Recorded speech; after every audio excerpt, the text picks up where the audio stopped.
Hello friends, super magic રસોઈમાં મિત્રો હું આપનું સ્વાગત કરું છું। આજે હું ગુંદ પાકની રેસીપી લઈને આવી છું। તો તમને મારો વિડીયો ગમે તો લાઈક કરજો, શેર કરજો અને સબસ્ક્રાઇબ કરવાનું તો ભૂલતા જ નહીં। તો હવે એમાં શું ઇન્ગ્રેડિયન્ટ લીધા ને એ પણ હું તમને બતાવી દઉં મિત્રો। એમાં મેં આ જે બાવળિયો ગુંદ આવે છે એ બાવળિયો ગુંદ 125 ગ્રામ લીધો છે, એટલે કે 125 ગ્રામ, અને 125 ગ્રામ મેં આખું ટોપરાની જે વાટકી સૂકા ટોપરાની આવે છે ને એ લીધી છે। એને આપણે આ ખમણીથી ગ્રેટ કરી લેવાનું છે। મેં અત્યારે તૈયાર જ ગ્રેટ કરીને રાખ્યું છે મિત્રો। તમારે છાલ કાઢીને ખમણ હોય તો પણ ખમણી શકો, અને મેં તો છાલ સહિત પણ ખમણું છે અને છાલ વાળું પણ ખમણી લીધું છે। અને સામે આ 125 ગ્રામ છે, અને તો એની સામે મેં 150 ગ્રામ ખાંડ લીધી છે। તમે 125 ગ્રામ પણ લઈ શકો છો, તમે ગળ્યું ઓછું ખાતા હો તો। અને સામે મેં 2 ટેબલ સ્પૂન ખસખસ છે, 1 ટેબલ સ્પૂન પીપળી મૂળના ગંઠોડાનો પાવડર છે, અને થોડી એવી બદામની કતરણ કરી છે, અને 2 ટેબલ સ્પૂન આપણે તાજું આ ખમણેલું આદુ લીધું છે। એ ખમણેલું આદુ પણ મિત્રો તમારે એકદમ કૂણું સોફ્ટ લેવાનું, રેસાવાળું નહીં લેવાનું, એટલે તમારે એકદમ સરસ મોઢામાં કાંઈ રૂછા ન આવે। અને 1 ટેબલ સ્પૂન જેવી મેં મલાઈ લીધી છે, તાજી મલાઈ છે, અને ઘી લીધું છે 3 થી 4 ટેબલ સ્પૂન જેવું। તો આટલા ઇન્ગ્રેડિયન્ટ આપણે જોશે મિત્રો। તો હવે આપણે બનાવવાનું ચાલુ કરીએ।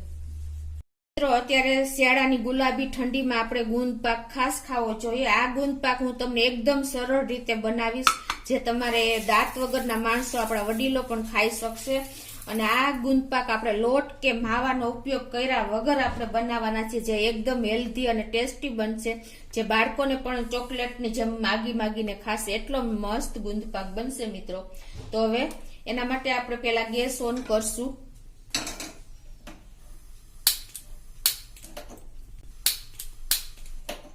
તો હવે પેન લીધું છે, એમાં 2 થી 3 ટેબલ સ્પૂન જેવું આપણે ઘી મૂકી દેશું। અને મિત્રો આ ઘી પ્રોપર ગરમ થાય ને એટલે આપણે ગુંદ એમાં તળતા જાશું।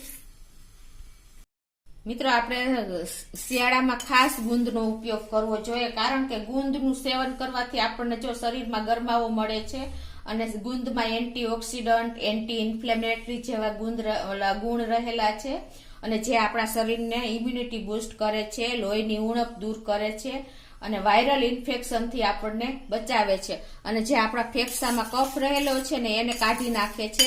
તો શરદી અને ખાંસી રહેતા હોય ને એવા લોકોએ તો ખાસ ગુંદનો ઉપયોગ કરવો જોઈએ મિત્રો।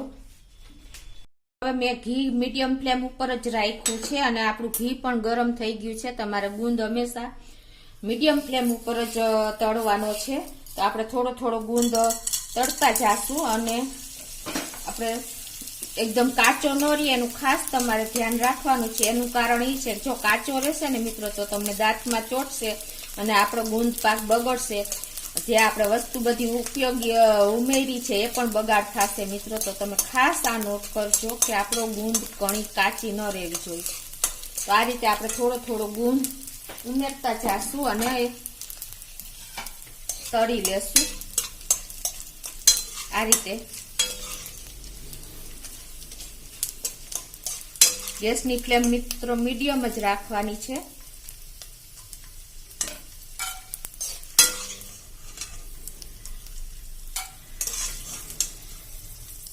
તો હવે આ રીતે હું બધો જ ગુંદ તળી લઉં છું। તો મિત્રો જો આપણો ગુંદ તરાઈને રેડી થઈ ગયો છે। હવે આપણે જે આ ગુંદ તરાતા જે ઘી બચ્યું છે ને એમાં જ આપણે આ જે ખમણેલું આદુ છે ને એને આપણે સાંતળી લેશું। મેં અત્યારે તાજું આદુ લીધું છે, તમે જો સ્વીટ પાવડર લેવો હોય તો પણ લઈ શકો છો, પણ આનો ટેસ્ટ બહુ સરસ આવે છે। તો એને પણ આપણે 1 થી 2 મિનિટ મીડિયમ ફ્લેમ ઉપર રોસ્ટ કરી લેશું, એટલે એની કચાશ દૂર થઈ જાય સરસ।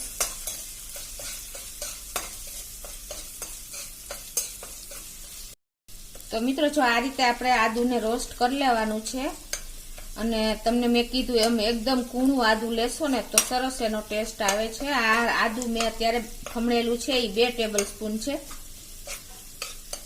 આપણું આદુ પણ જો સંતળાઈ ગયું છે સરસ। હવે આમાં આપણે 2 ટેબલ સ્પૂન જેવી મેં ખસખસ લીધી છે, એને પણ આપણે સાંતળી લેશું. ગેસની ફ્લેમ મિત્રો હાવ સ્લો જ રાખશું અત્યારે આપણે. અને એમાં હવે આપણે મેં 1 ટેબલ સ્પૂન જેવો ગંઠોડા પાવડર લીધો છે, એ પણ નાખી દેશું. મિત્રો ગંઠોડા પાવડર આપણને ખબર જ છે કેટલો ગુણકારી છે, વાયુ અને કફને દૂર કરે છે. મિત્રો આપણી ભૂખ અને રુચિ વધારનાર છે, પેટના રોગો અને મગજની નબળાઈ દૂર કરે છે. તો આપણે ખાસ આ બધા ઔષધિઓનો ઉપયોગ કરવો જોઈએ મિત્રો. અને આપણે જે ખસખસની પણ ગુણોનો ભંડાર છે, એટલે આ બધું આપણા હેલ્થ માટે બહુ બેસ્ટ છે. તો હવે આ બધું સંતળાઈ ગયું છે, તો આપણે એક વાટકીમાં કાઢી લેશું.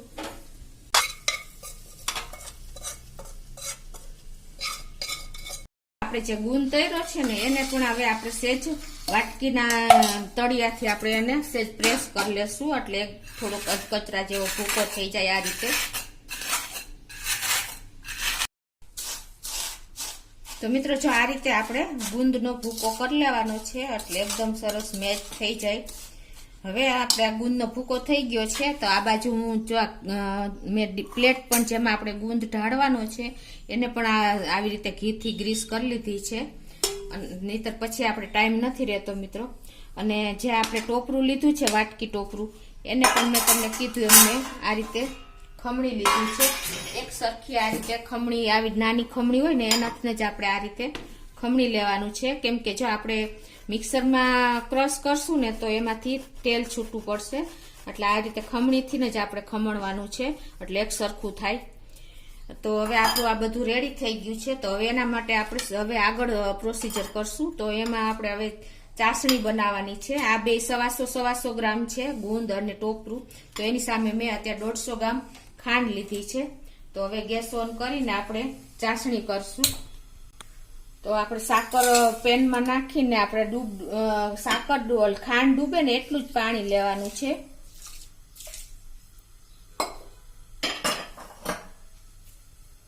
અને એને આપણે મીડિયમ ફ્લેમ ઉપર આપણે ચાસણી બનાવશું એક તારની, એટલે આપણે સતત હલાવતા રહેશું.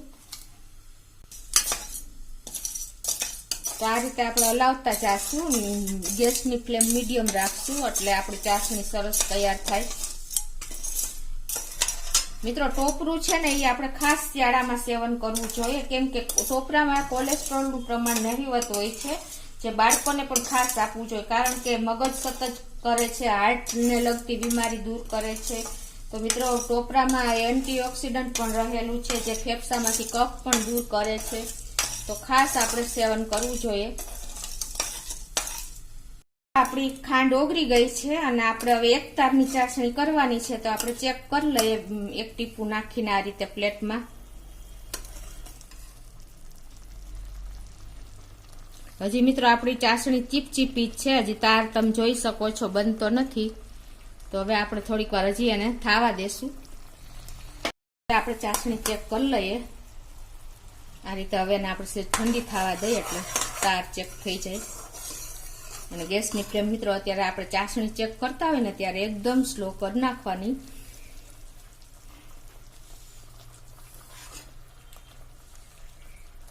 હવે એક તાર થવાની તૈયારી જ છે મિત્રો, તમે જોઈ શકો છો થઈ જાય છે તાર. આ રીતે તમારે એક તાર તૈયાર કરવાનો છે, 1 મિનિટની જ વાર છે. હવે એક તાર એકદમ ઈઝીલી થાય છે, તમે જોઈ શકો છો ચમચામાં પણ. આ રીતે તમારે એક તાર એકદમ સરસ થાય ને ત્યાં સુધી આપણે ચાસણી કરવાની છે. હવે આપણી ચાસણી રેડી થઈ ગઈ છે. તો એમાં આપણે જે મેશ કરેલો ગુંદ છે ને એ નાખી દેશું.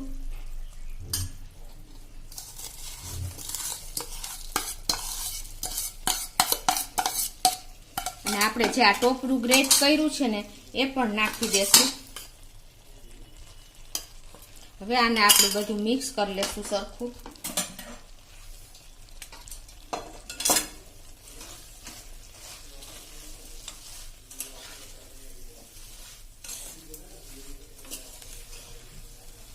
તમને અત્યારે મિત્રો મિક્સર એકદમ કઠણ ખાતું લાગે છે, પણ તમારે આ રીતે મિક્સ કરશો ને તમને હું એક સિક્રેટ ઇન્ગ્રેડિયન્ટ બતાવીશ. હવે આમાં આપણે આ જે ગંઠોડાનો પાવડર અને આપણે જે મિક્સ કર્યું છે ને ખસખસ એ પણ નાખી દેશું.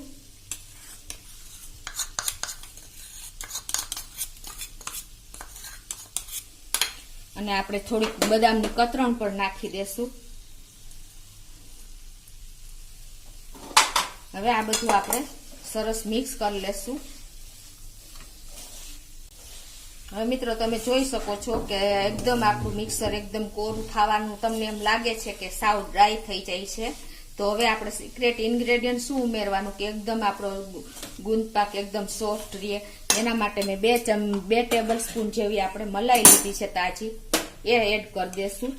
આનાથી મિત્રો આપણો ગુંદ પાક એકદમ રૂ જેવો મોઢામાં જાતા ઓગળી જાય એવો સોફ્ટ બનશે. અને તમે જો મલાઈ નો એડ કરવી તો 2 ટેબલ સ્પૂન તમે દૂધ પણ એડ કરી શકો છો. આ ગુંદ પાક એકદમ સરસ સોફ્ટ બનશે અને વડીલો પણ ખાઈ શકશે, એટલો સરસ થાય છે તૈયાર. હવે આપણે ગેસની ફ્લેમ બંધ કરી દેશું અને આને બધું સરસ મિક્સ કરી લેશું.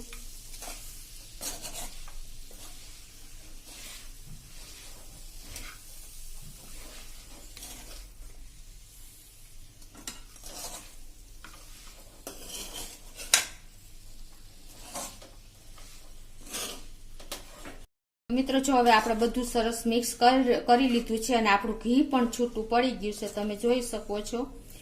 હવે આપણે આને આ ગ્રીસ કરેલી પ્લેટ છે એમાં આ બધું ઢાળી દેશું. આ રીતે તમારે બધું મિક્સ કરેલું મિશ્રણ નાખી દેવાનું છે અને એને આપણે આ રીતે પ્રેસ કરીને થાળીમાં સરસ દાબી દેવાનું છે. આ રીતે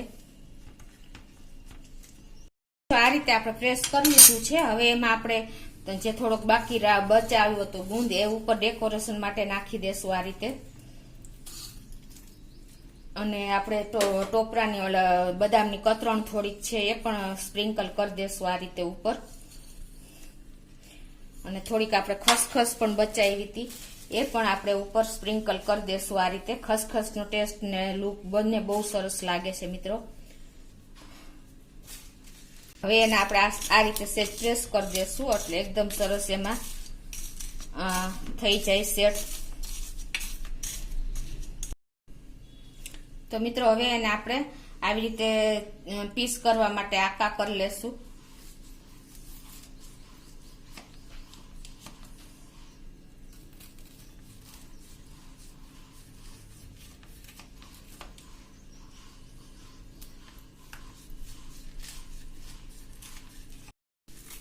તો આ રીતે આપણે એને પીસ કરી લેશું અને હવે એને આપણે 2 કલાક ઠંડુ થવા દેશું. પછી આપણે એને કરશું અનમોલ્ડ. તો મિત્રો જો 2 કલાક થઈ ગઈ છે અને આપણો ગુંદ પણ એકદમ સરસ પીસ તૈયાર થઈ ગયા છે. તો હવે એને આપણે અલગ કરી લેશું.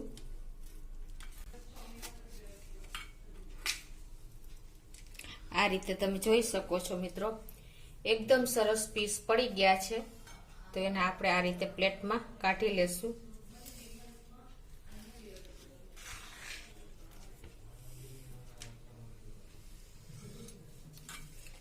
બધા ગુંદ આપણો આ બધો રેડી થઈ ગયો છે. એકદમ સરસ ગુંદ કે આપણો ગુંદ એકદમ સરસ મોઢામાં જાતા ઓગળી જાય એવો સરસ તૈયાર થયો છે. વડીલો પણ ખાઈ શકે. તો તમને મારો વિડીયો ગમે તો લાઈક કરજો, શેર કરજો અને સબસ્ક્રાઈબ કરવાનું ભૂલતા નહીં.